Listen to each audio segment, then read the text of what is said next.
Hello, beautiful community. We are going to do some global note taking about the consequences of the Vilnius summit, but more broadly, the West's support for Ukraine and where, given that the war and Putin's project of escalation against us is going.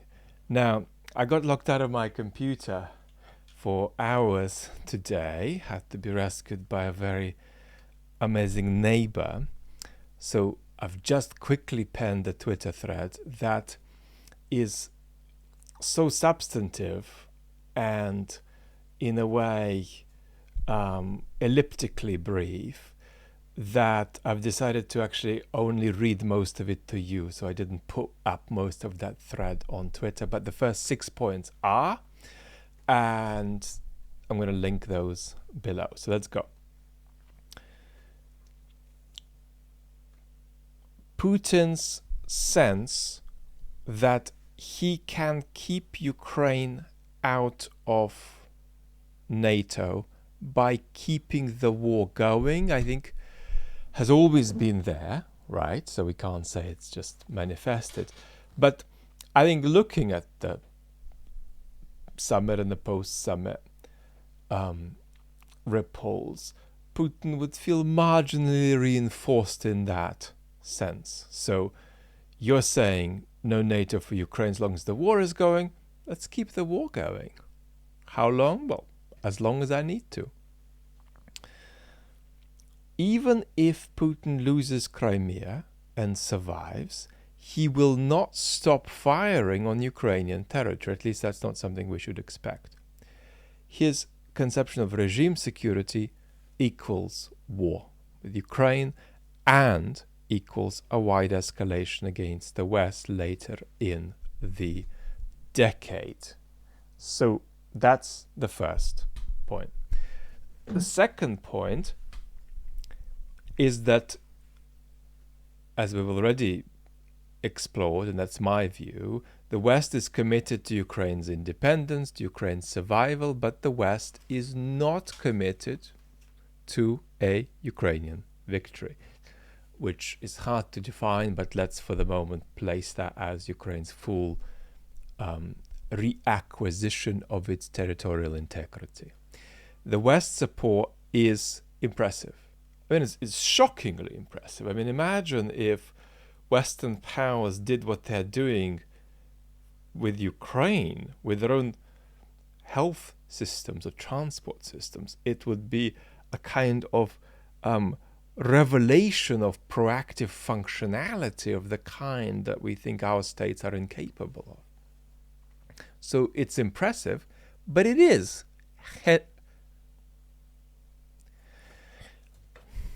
Now, we've discussed this before as well. Obviously, I've been in this country since 1994, but I cannot pronounce the word H. It's just the reality I'm facing. The tardiness and hesitancy, the tardiness and insufficiency of weapons provided to Ukraine is a product of a lack of strategic clarity. 2. 3. Now, no responsible Western leader would sanction a NATO war with Russia.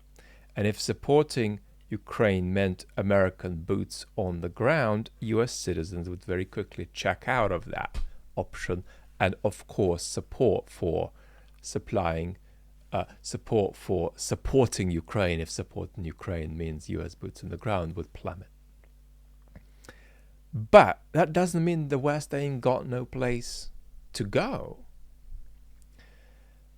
The West can go further from you're in after the war toward will make you win and take you in. You can come in once the war is done versus we're going to make sure the war is done in the right way so that you can come in as quickly as possible. Right? And there is a multitude of steps and a series of differences of inflection tone rhetoric between these two poles. 4. Western leaders have difficulty visualizing the post-Soviet space a decade from now. This makes it hard for them to say, this is the outcome we want, let's maximize the odds of it materializing. So, I'm too low. Let me just get back like this, like this, like this, like this. Everything is a mess. I've just got back from the countryside, and when that happens, my health has to take a bit of a crash, so everything is a mess, and I apologize. Western leaders have difficulty visualizing the post-Soviet space, and that's a really important point. What do I want to happen on that space? What steps do I need to take to maximize the outcome I want? And that's different to the reactive situation of, well, I don't have a clear picture of what's going to happen on that space, what I need to happen on that space. So I'm just going to react to the next thing that happens and keep several possibilities in mind. The West's lack of clarity is partly a reflection of understandable anxieties about not wanting nuclear war, about not wanting Russia to descend into anarchy that would threaten global security, about doubting Ukraine's credentials, democratic credentials, and credentials of the functionality of the Ukrainian state in various ways, and of course anxiety about fragility of support at home. Now, my conclusion, not for us, but just for the Twitter thread, was Vilnius constituted progress, deepening the West's commitment and opening up new possibilities. And you've got a plethora of information about exactly what the details are, so I don't need to inform you of that.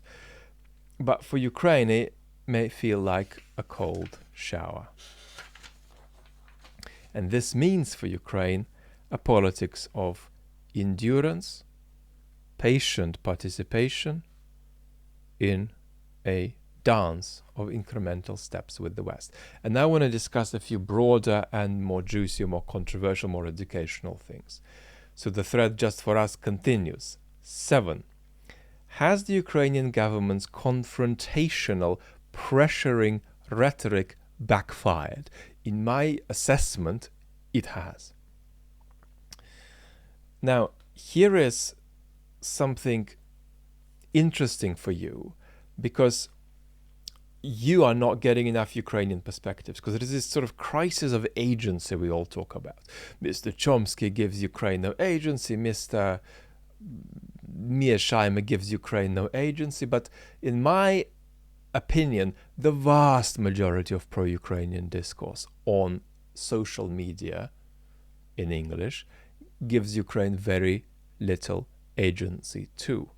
That's to say, if you're following Ukrainian voices on Twitter, you're not seeing Ukraine. You're seeing a little cross-section, a misrepresentative cross-section in many ways. And so pluralizing that is very important. Just as it is indeed important for Ukraine itself to pluralize its own conversation with itself. Now here is a statement from Andrei Baumeister, a Ukrainian public philosopher and public intellectual, on this business of the give it now, come on, we need this rhetoric. And I'll then say what the solution is, because the solution actually isn't to cancel that rhetoric, it's to pluralize rhetoric. But Baumeister said in the last couple of days,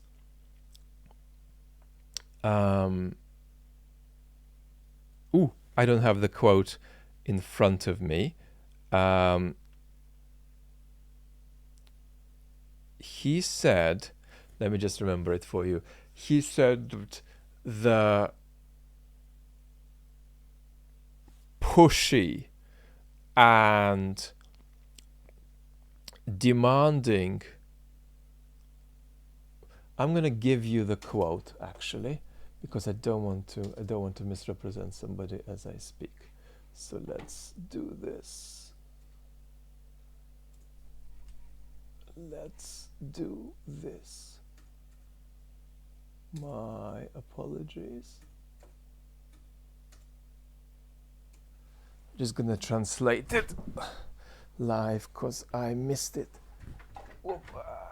There we go. We're gonna be good now. Let's find Andre Baumeister. Okay, so here he is. Let's do this.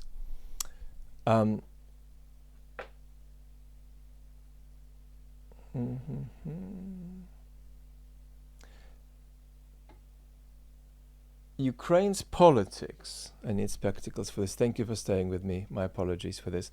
Ukraine's politics of hard pressure and decisive rhetoric in respect of its partners has shown its complete inadequacy and suffered a catastrophic collapse. This is the collapse of the collective Andrei Melnik, the ex-ambassador to Germany, who got the sack for provocative statements and defending Bandera too much and so on. This is the failure of the collective Andrei Melnik with his loud and rude declarations, which are, after the event, declared effective and successful. Even the UK Minister of Defense has asked Ukraine for a modicum of minimal generosity. Now, the reason, I think this is harsh, the reason I'm sharing it with you is just so that you pluralize your understanding of Ukrainian voices out there. That's very, very important, right? So here is a guy who is, deeply committed to the survival of his country, to the reacquisition by his country of all of its territories. He is, of course, now in Ukraine, but he is engaging in constructive dialogue here. Now, what do I have to say about this? Well, I think some have argued there's no need for Ukraine to be grateful, as Ukraine is defending all of us. And of course, one of the things that we've said is Putin is on a wider pattern of escalation, and that does mean that we're not in a generosity game here. We are actually engaging in a direct reckoning with a national security threat, right? That's true, even if you're in France, I would argue. And that has been consistently something we've discussed for months on the platform. So of course we agree with that. So then what's the problem? Well, I think to say that this is not a matter of generosity misses the point. Why does it miss the point? Because yes, it is in a national interest to support Ukraine, and to support Ukraine, indeed, I argue, more than we are doing. At the same time, it's also true that as Ukraine fights, we pay. And without us paying, Ukraine would probably not survive. And this is very important, because when you look at the support for the war among Western citizens, more than, and this is an awful and inappropriate thing to say about politics, but more than is rational, the language, right, even in this community, the language of support for Ukraine is very often the language of the gift. Right? So most Western citizens who support Ukraine deal in the language of the gift, not in the language of national interest. And I think even with welcoming Ukraine into NATO, there is an element of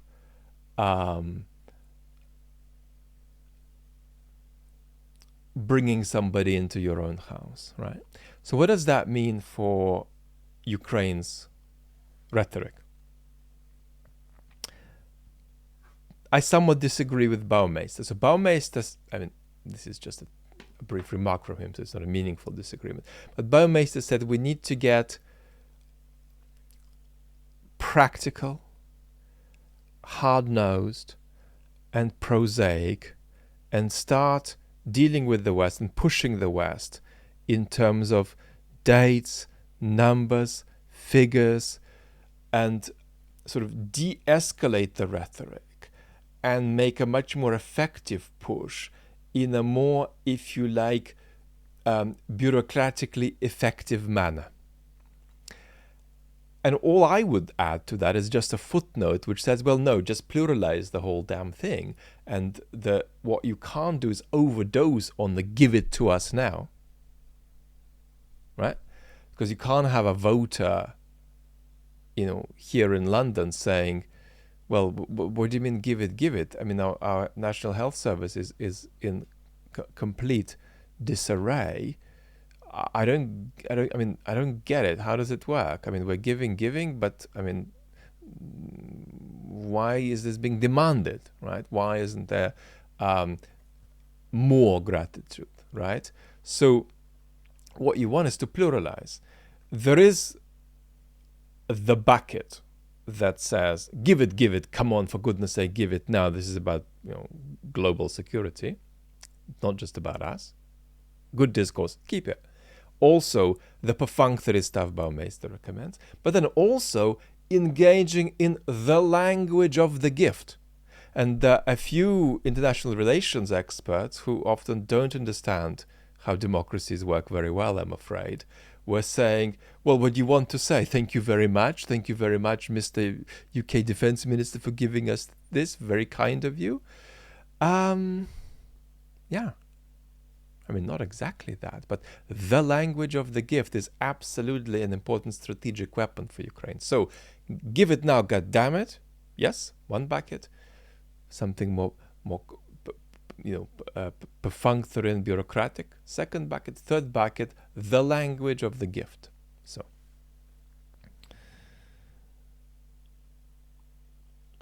And then two philosophical remarks. Philosophical not in the real sense of it, but in the sense that it just broadens our perspective.